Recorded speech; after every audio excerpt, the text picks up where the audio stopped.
ED Solutions, à Marsac en Livradois, vous présente le coup de projecteur sur Logos FM. Logos FM.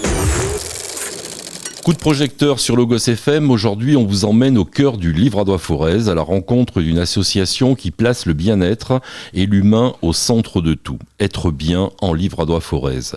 Depuis sa création, elle fédère des praticiens passionnés et propose des moments de découverte, de respiration et de reconnexion à soi. Et justement, un événement tout particulier arrive très bientôt. Une journée ouverte à tous pour explorer des pratiques variées et rencontrer celles et ceux qui œuvrent au quotidien pour notre mieux-être. On en parle tout de suite car j'ai le plaisir aujourd'hui de recevoir Jean Roux. Jean, bonjour. Bonjour Eric. Alors, l'association Être bien en Livradois-Forez a été créée en 2023 pour fédérer des praticiens du bien-être. Pouvez-vous déjà nous rappeler sa mission principale et ce qui vous pousse à la créer ?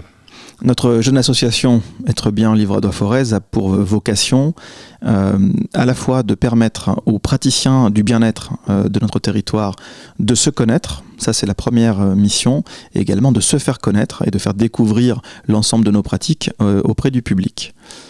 Alors votre réseau aujourd'hui est très étoffé, il rassemble des praticiens très variés, sophrologues, naturopathes, magnétiseurs, ostéopathes et bien d'autres. Comment sélectionnez-vous les membres et comment travaillez-vous tous ensemble au quotidien justement ?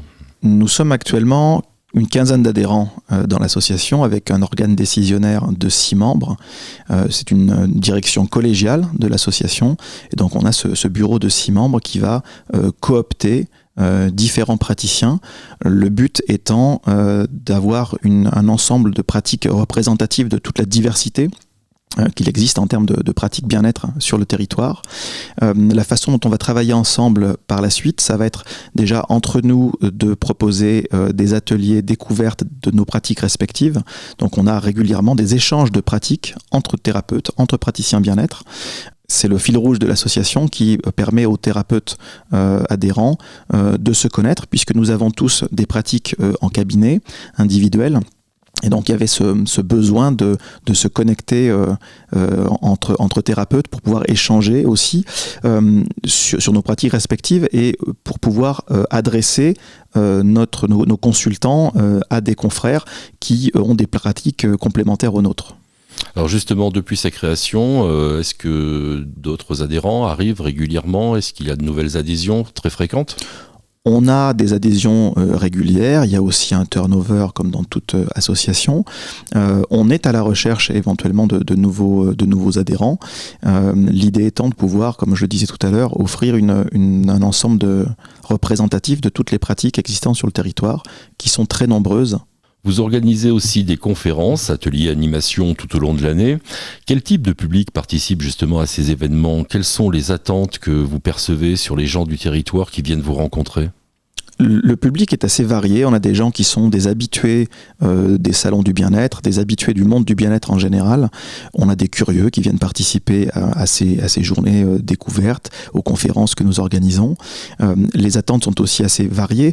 Nous sommes pour la plupart, nous avons une casquette de thérapeute, mais nous ne sommes pas dans une médecine alternative. On est dans des approches complémentaires à la médecine traditionnelle. Donc on a des gens qui vont venir nous consulter et par la suite qui vont participer à ces différentes activités organisées par l'association, qui sont en recherche, on va dire, de compléments de soins, d'une approche thérapeutique diversifiée par rapport à ce qui existe avec la médecine conventionnelle. Et justement, est-ce que vous ressentez, à notre époque, qui est un petit peu troublée, on peut dire, un engouement qui se détache par rapport à ces pratiques complémentaires, justement ? Oui, tout à fait. Ce sont des pratiques dont on sent bien qu'elles ont le vent en poupe, peut-être à la faveur du contexte assez anxiogène de la société aujourd'hui. Il y a très certainement un besoin de reconnexion, de retour à soi et un besoin de pratiques de bien-être en général. Après, on insiste bien, que ce soit en consultation ou dans la communication de l'association, qu'il s'agit de pratiques quand elles ont une approche thérapeutique, qu'il s'agit de pratiques complémentaires à la médecine conventionnelle. Alors justement, parlons-en, puisque le 25 avril, c'est bientôt, c'est très proche. Vous organisez là une journée gratuite intitulée « Un jour pour soi ». Quel est l'objectif de cette rencontre, de cette journée ? Vous pouvez nous expliquer ce que les visiteurs vont venir voir, venir découvrir ? Alors c'est une journée qui va nous permettre à une dizaine de membres de l'association de faire découvrir au grand public nos différentes pratiques. Pour cela, nous aurons chacun un espace de soins qui nous permettra de proposer des prises en charge, on va dire, format court. Il ne s'agira pas de faire des séances d'une heure potentiellement et plus comme on peut le faire en cabinet, mais vraiment des petites séances de découverte de différentes pratiques, donc magnétisme, sophrologie, reiki, neurofeedback, ostéopathie, massage, etc. Donc le but, c'est vraiment de proposer un éventail des différentes pratiques qui ne sont pas forcément connues du grand public. Alors comment se construit une journée de la sorte ? C'est-à-dire que c'est tout, vous invitez tous vos membres, tous vos praticiens à venir cette journée-là, ou vous faites des sélections ? Comment ça se passe ? Là, effectivement, c'est une journée qui concernera uniquement les membres de l'association, mais il existe aussi, et c'est ce que nous allons faire a priori d'ici la fin d'année 2026, des journées où nous invitons à la fois les thérapeutes de l'association, les professionnels de l'association, et d'autres praticiens du bien-être du territoire de tout le Livradois-Forez. Donc là, ce que nous faisons le 25 avril, c'est un format court sur une seule journée, vraiment dans une logique de découverte un peu plus intimiste que ce que l'on peut trouver au cours d'un salon du bien-être, par exemple.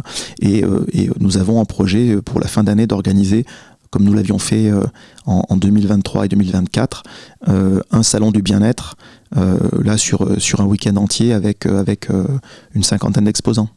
Voilà, c'est ce qu'il faut souligner, je crois, c'est que votre association est dynamique, puisque tout au long de l'année, elle organise différents rendez-vous, différents événements, et comme vous le précisiez très justement, dans différents formats. On vient de dire que le rendez-vous était le 25 avril, que ça allait se passer de 10h à 18h. Ça se passe à Ambert, ça se passe où ? Ça se passe à Ambert, dans la salle Ambert en Seine. D'accord. Plus précisément, je crois que la salle s'appelle la salle Cyril Morel, pour les Ambertois pure souche, mais en tout cas on peut noter Ambert en Seine, donc c'est sur la journée. Est-ce que vous pouvez, avant de terminer, nous laisser un contact si on veut en savoir plus? On peut avoir un numéro de téléphone, on peut appeler quelqu'un, vous avez un site internet, voilà, comment on peut vous trouver? On peut nous trouver sur le site internet êtrebienenlivradoisforez.fr. Et là-dessus, donc, on peut avoir tous les praticiens, j'imagine, on peut avoir plus d'informations et tout ça. Oui, c'est un site sur lequel nous avons nos informations de contact et un annuaire des praticiens et des professionnels du bien-être adhérents à l'association. Alors par rapport à tout ça, par rapport à cette journée surtout, qu'est-ce que vous diriez pour terminer, pour inviter les gens à venir vous rencontrer ce jour-là? Ça peut être une occasion particulière pour pouvoir discuter de telle ou telle approche de bien-être avec des thérapeutes, ce qui ne peut pas être fait spécifiquement sur un salon. Sur cette journée du 25, va proposer un cadre beaucoup plus intimiste qui permettra d'avoir des échanges avec le public, ce qui n'est pas forcément possible sur un salon du bien-être, du moins pas de cette manière-là. Donc il y aura à la fois un moment de soins et, pour ceux que ça intéresse, un moment d'échange aussi avec les praticiens, avec les thérapeutes. Voilà, je le rappelle, vous l'avez dit tout à l'heure, mais c'est pas simplement, je viens pas que discuter avec des praticiens, j'aurai si je le souhaite, des mini-séances pour essayer les pratiques. Oui, tout à fait. Le but, c'est vraiment de venir tester différentes pratiques dont on a peut-être entendu parler sans vraiment oser sauter le pas et passer la porte d'un cabinet, ou différentes pratiques que l'on ne connaît pas et que l'on aurait l'occasion d'essayer sur cette journée du 25 avril. Eh bien, Jean, merci beaucoup. On invite bien évidemment tous les gens qui le souhaitent à vous rejoindre. C'est le 25 avril, je le rappelle, c'est de 10h à 18h et ça se passe à Ambert, à la salle Ambert en Seine. Donc, merci beaucoup à vous. Merci Eric. Et à très vite. ED Solutions, à Marsac en Livradois, dépannage informatique, PC Windows, à domicile, Éric Boyer vous accompagne. ED Solutions, visitez notre site internet